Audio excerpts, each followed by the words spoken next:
Good after evening, as I like to say, from Winkler, Manitoba. It's April 17th, and we're live here on our third episode of Farm to Market. And I'm so excited to bring my co-host on the stage here in just a moment. And we're going to talk about some stuff that I think you're going to want to know, some stuff that does really matter. That's what we're here to talk about, the things that matter. And on today's program, we're going to be talking about cool.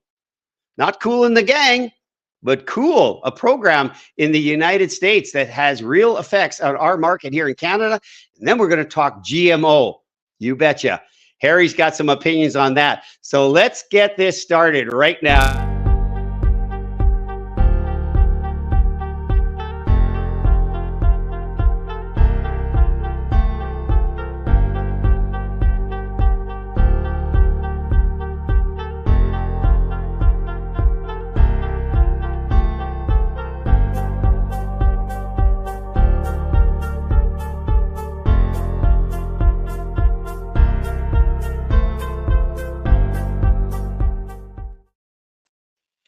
Well, a good evening from Winkler, Manitoba. Episode 3 of Farm to Market is underway. And without further ado, I want to bring my co-host and my very knowledgeable friend, Harry Siemens of Siemens Says, to the stage. Welcome to the show again, Harry. How are you doing tonight, my friend? I'm doing great. It's been an interesting time. The weather, of course, is changing. We thought we had really spring, and then I'm actually driving between Winkler and Carmen on already last Thursday, and then again yesterday or today. And there's some actual seeding has gone on in southern Manitoba. And should they be? That's another person's opinion. But at the same time, my father, as I mentioned here before, he would always start off a little bit early, and then you couldn't see the grain coming up through the tractor tracks, right? And then he would say, next year we're going to not go so early. Next year never came. Well, yeah, but farmers, right? They never really retire. They're always have an ambitious soul. They're ambitious individuals wanting to get out there and get the product into the ground, get a head start, get an early start. That's all what farmers are geared for, right, Harry? You watched your father over the years. I'm sure he resembled that quite well.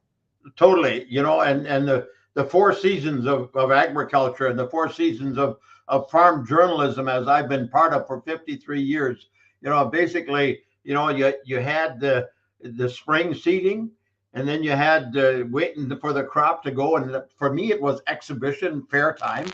And then, once August came along, you had the harvest. Once the harvest was done, October, November, that's when we had all the annual meetings. At that time, United Grain Growers, Manitoba Pool. And then you'd get into January, and that's the reason I mentioned this. You get January, February, March. We're now into April. That's when you had all the crop meetings where farmers started to look at things as to what would be working for them. And the biggest thing I should mention is that rotation. Sounds like retail, right? Retail, location. Rotation. Yes, you're right. The location. Yeah, rotation. I'll ask an agronomist or a farmer. I said, the prices have changed and some things have changed a little bit. What about your acreage? Well, so we're tied into that rotation. We have a few acres here that we can play with and do something a little bit different. But for the most part, I know my brother who's, the farm's going to be 125 years in the family in 2025. My grandfather started it. And, they probably grow three types of crops: wheat, canola, and soybeans.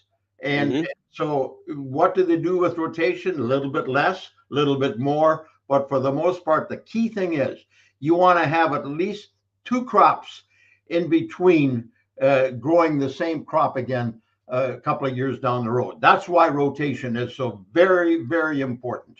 Right. And we've talked about this, and we want to say that in doing this episode of Farm to Market, We're talking about the facts as they actually are, that farmers are the best caretakers of the land, that despite anything the government might say, farmers are taking care of their land in a better way. And we want to put farmers and the issues that we face as consumers in the proper light. In other words, we want to tell the truth and we want to debunk some of the myths. And that's part of what we got on the agenda tonight. And you mentioned soybeans. I'm going to refer back to that later when we talk about GMOs. But let's just do a bridge from last show to this show and talk about cool. And I said in the opening, it's not cool in the gang. We're talking about a program that is it already underway or coming into the United States, the country of origin labeling. Tell us about that briefly.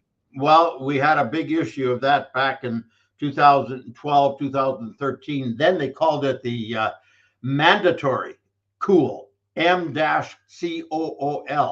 And then, of course, we had it, and it just about destroyed the hog industry. It hurt the cattle industry, because if it wasn't produced and grown and raised in the United States, you just couldn't. The processors didn't take it. Then we won that at the WTO, World Trade Organization, in 2015. And so then we got back to it. And you know what? The thing that I also want to make a point of is that hog producers in Canada, hog producers in the United States, they work together. They both didn't want cool because, we ship pigs over there, they ship product over here. And so we wanted that friendship, that work. I mean, I just attended the annual meeting of the Manitoba Pork Council, which represents the entire pork industry in Manitoba. And that's where this topic, of course, was raised, the whole voluntary country of origin labeling in the United States, where the US government is basically saying any meat that they sell, and they're the biggest seller of meat in the United States, has to have the product of USA. And yes, it's voluntary from the standpoint that if a processor doesn't want to do that, well, they don't get the label. So it's not very voluntary. It's not very voluntary, no. And let's put a finer point on that, Harry. When we talk about has to be in the States, we're talking right from inception, right from the weanling, like the littlest, tiniest pig that needs to be then born in the United States and have their entire existence there into the slaughter. Like it's everything from A to Z. Is that correct?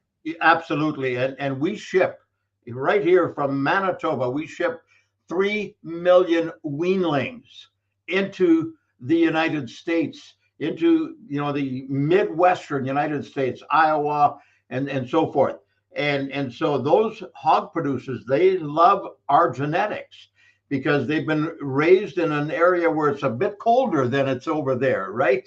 Mm-hmm. And so they and that's just one part of it. But they like the genetics. But you know what? If they're shipping to a processor, and that processor may very well want the pigs, but he looks at it and says, I want the product of US on my meat, the label, the label of product of the US, then they cannot take any pigs from any producer where the weanling has come from another country. And so that's where we're at right now. It's not in effect until January 1st, 2026. But at the same time, when you listen to Cam Dahl of the general manager of Manitoba Pork Council, he says, it's really protectionism. And that's what this is all about. It has nothing to do with anything else other than protectionism. And so when this starts to happen, the prices could start to drop. But right now we're in a situation with feed costs have come down a bit. They're still pretty good, and the hog prices are at a good level that we're hoping that we're going to see some positive margins in the hog industry, because the last 2 years they have not been, because the feed prices. So let's segue a little bit here. You've got the United States implementing their cool program. How many other countries are likely to follow suit? Because we're talking about world trade, and that was the organization you referred to earlier as having stemmed that, abated that law, like put it down and said, we're not going to do it. But we are living in that 3 degrees of separation kind of world where trade agreements are unilateral. They're far-reaching, countries and nations and continents. Is this a dangerous thing that we see that would just actually harm our hog producing industry detrimentally? Unbelievable. If you go country of origin labeling everywhere, you've got only enough, then the only market you have is your own. Well, there's other things that are actually happening, and I don't have the name of the trade agreement that involves Europe, Canada, and a couple of other countries. But that's where the Canadian government basically, went with the Europeans, who have said, they signed an agreement where the Europeans have said that the processing regulations in Canada don't meet their standard. What do you think that is? The processing regulations in Canada don't meet, so the trade, it doesn't happen. And that's the same thing. It's protectionism. But I don't want to get into too much detail. I didn't do any immediate or some short-term research on that. But that's another area that the cattle industry is really upset at, because it means that we don't have, we have the I almost said CRTC, the Canadian Food Inspection Agency, CFIA. They are as stringent and strict as any agency in the world. And so, in fact, some people wonder if they might be even a little bit too strict. But they look after, I've talked about it before, Spence Brothers Premium Meats in Winkler. They wanted to sell their pizzas into the rest of Canada. So they had to build a big plant, probably $5 million or more, right here in Winkler. Why? Because they want to be federally inspected. Who does the inspecting? The Canadian Food Inspection Agency. And they've got inspectors at every corner. And so, we have that kind of an agency that sometimes we may say they're a little bit too strict, they're a little bit too much government, but at the same time, they make sure that you and I have food that is absolutely safe. Okay. And you know what? That's going to lead us into our next topic. And thank you for bringing us back to cool. It has implications. It has ramifications. We can be dealing with the consequences that flow from other countries imposing this program on our hog industry. But let's make it a segue into GMO. And we know it as genetically modified organism, but there's another term for genetically modified, what did you say, engineering? Genetic engineering. Thank you. Genetic engineering is a shorter way to say the same thing about GMOs. And we've heard a lot. Some people are really adamant about not buying food that has any GMO in it. But I was doing a little bit of research, just a tiny bit, to see what has been some of the implications of GMO. And I was surprised to see, and you mentioned soybean, so I'm going to go back to that. The soybean industry was changed quite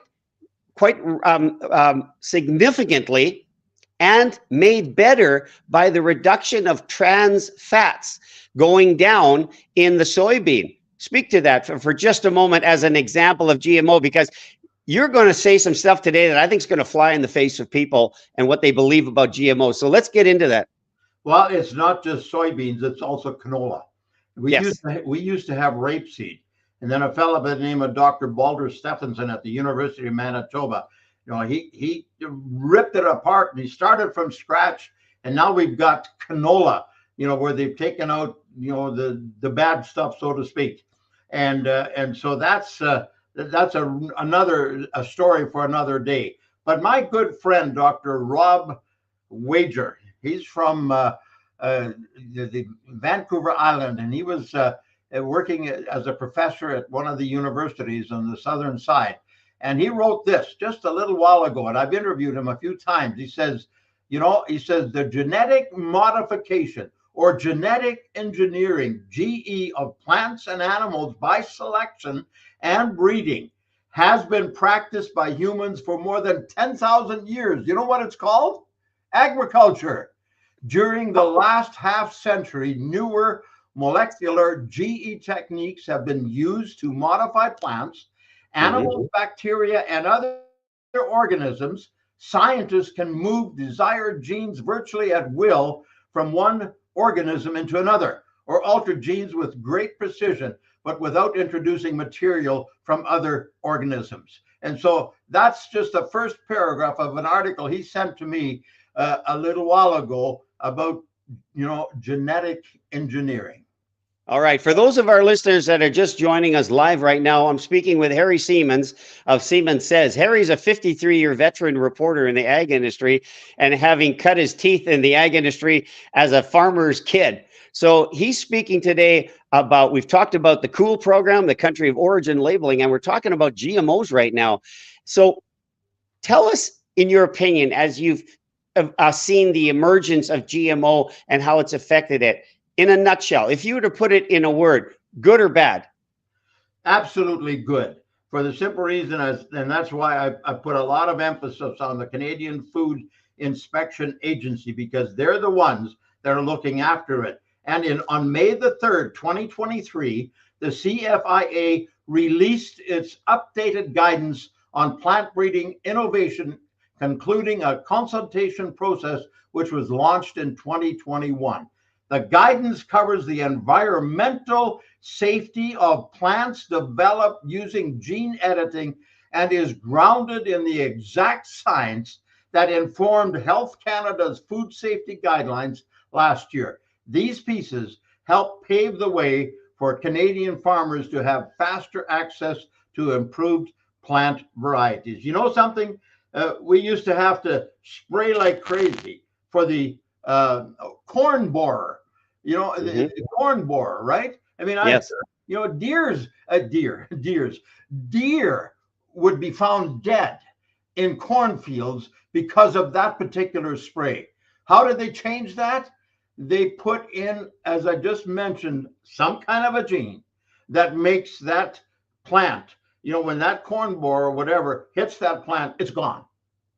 But it doesn't affect anything else, because you don't need a spray. You don't need a product. You just need that corn variety. And right now, the corn borer, which used to really destroy the corn crop, and is almost non-existent. Why? Because of genetically engineered corn varieties.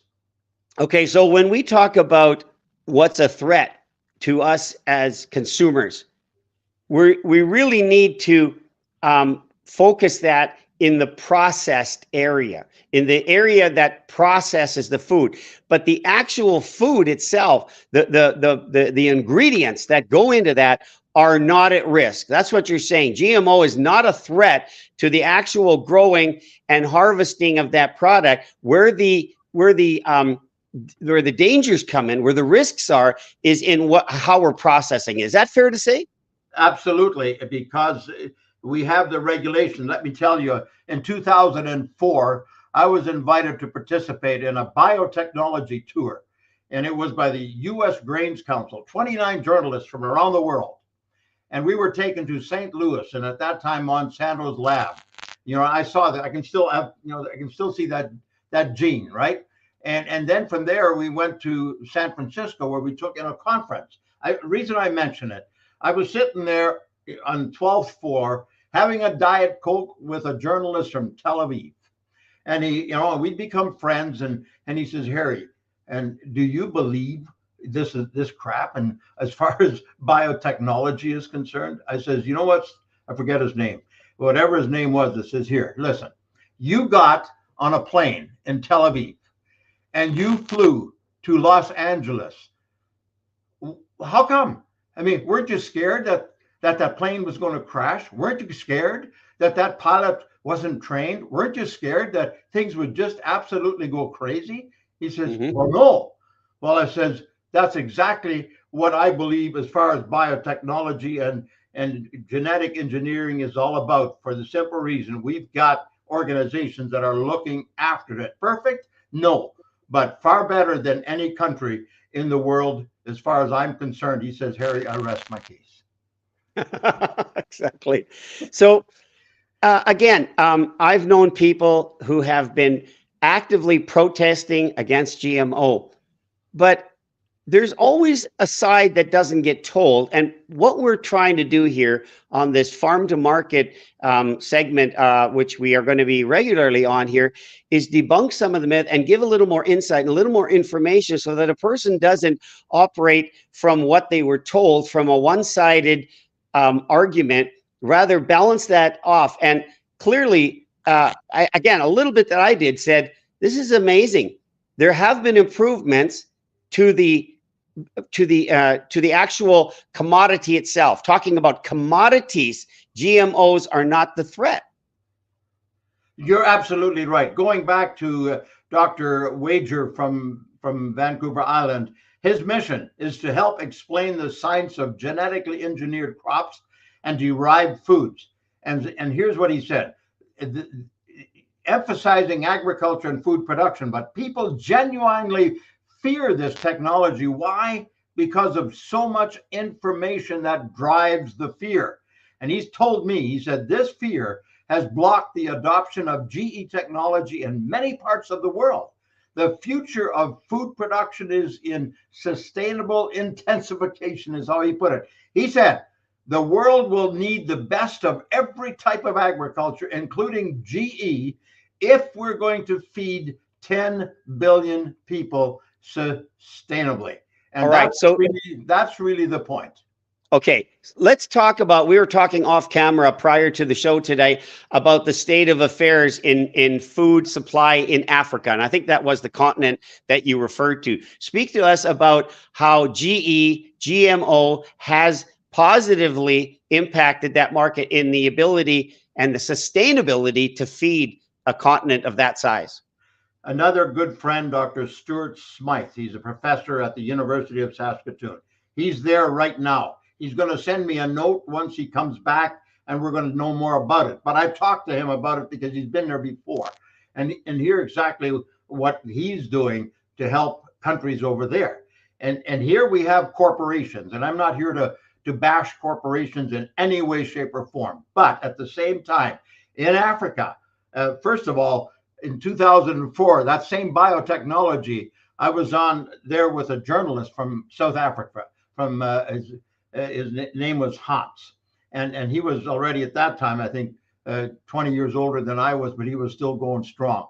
But he was there helping to introduce the corn variety that had the drought-tolerant gene in it. And he says, Harry, I have done so many articles with African. And the one he loved to talk about, and I interviewed him on it, was, you know what? There's this lady with a boy going to school. Initially, that corn would give 1 ear growing in Africa. When they got the drought tolerant one, it grew 3 to 5 ears. Now, instead of that boy going to school barefoot, he could buy shoes. Not only shoes, they could buy books. Not only books, they could have food. And then South Africa, all the corn was genetically modified at that point. This goes back to 2004. And not only that, all the feed corn that went to the hogs, to the cattle, to everybody was all genetically engineered. He said he had never yet seen one person with a monster head because of GMO. Or 3 eyes. Or 3 eyes and 7 noses. But anyway, so that part of it. And now, fast forward to today, Dr. Stuart Smythe, and he's out there working with farm organizations. It's not the corporations that are driving the genetically engineered technology. It is farmer groups in different districts in different provinces that are actually getting together and getting the genetic engineering into place. And so let's go out on a guess, and I'm going to put you on the spot just a little bit. Take genetic engineering out of the equation. How does the agriculture industry suffer, or how does it respond? What's left when you take GE out of the equation? Well, we wouldn't have had canola. And you know that canola has been the Cinderella crop, the highest producing crop for the last how many years in Manitoba, in Western Canada. And so that's one. Soybeans, you already mentioned it. Corn. You know what? I would hate to think, and the other thing is that people forget, we used to have to go to Hawaii, and no problem with going to Hawaii, but they used to have to take those crops and multiply them in Hawaii. Why? Because they had to grow them. Mm-hmm. Now they do Mm-hmm. it. You see the places here in Manitoba where they have the greenhouses. That's what Yes. they do it. And they can do it 12 times a year if they have to. Yeah, the greenhouse industry is huge. You go into Leamington, Ontario, and you see these greenhouses that glow in different colors at night. It's really something to behold, and it's indicative of the lighting they're using to grow these plants. And it's a whole market. It's a multi-billion-dollar market in terms of being able to utilize that technology. And I dare say, I have heard nothing contrary that this is unsafe in how they're growing it. They're just creating the environment that's needed to be able to grow those crops year round. And absolutely. And so they try this particular modified gene. Doesn't work. Next time around, they take it out. They try something else and they will keep working. And in order to get that crop to market, costs them anywhere from $3 to $6 billion. Amazing, and amazing. do you think they're going to come with a crop that's going to be designed specifically to grow 3 ears on my head? No. Well, I'm glad we could debunk this because, like I said, I have some dear friends that are just adamant about no GMO. But I was just thinking about in my world, diesel fuel has gone through a transition of including ethanol into it. And I would say there was a transition period, but our vehicles, our big vehicles using this diesel fuel are now acclimated to the fact that we have 10, 15% ethanol in our diesel fuel. Listen here, let me just piggyback on that. 3 canola crushing plants in Saskatchewan are being built. Some of them, one may be finished. They're being built. Why?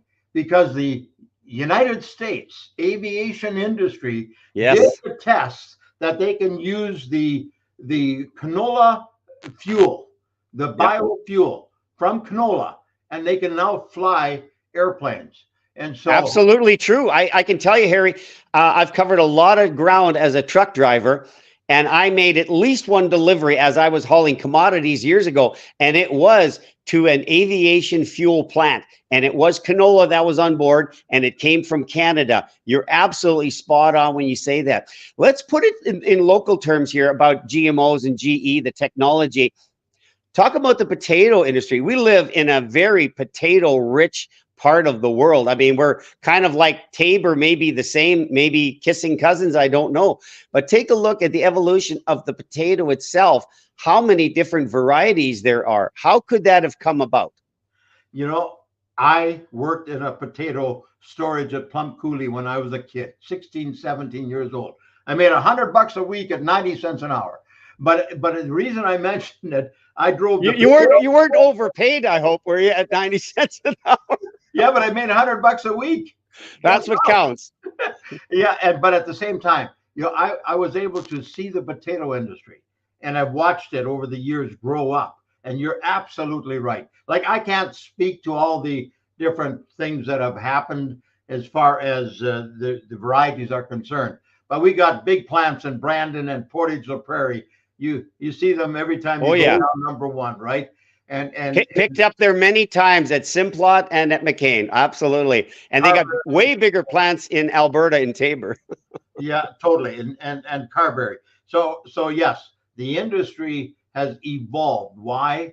Because of real, proper, solid genetic engineering in various aspects. So could we be farming without it at today's cost?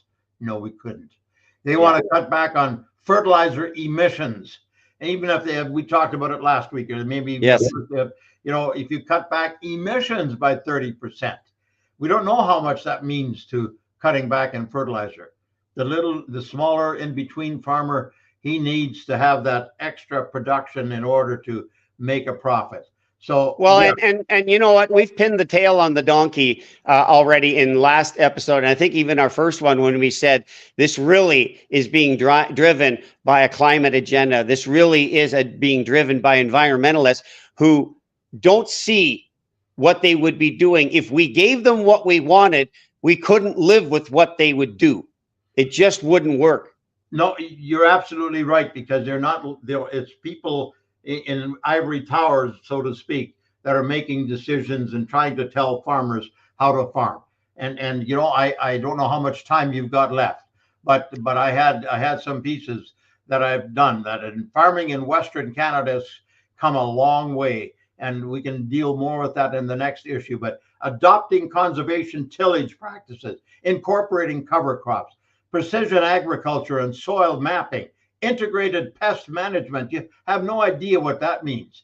Nutrition management and soil amendments and all those kinds of things. I would love to cover that whole area at the program next time, because there's so much there. When you talk to a potato grower and there's certain part of that field that doesn't have quite the nutrients to grow the best potato crop, what do? They use mapping, and they go in there and plant wheat.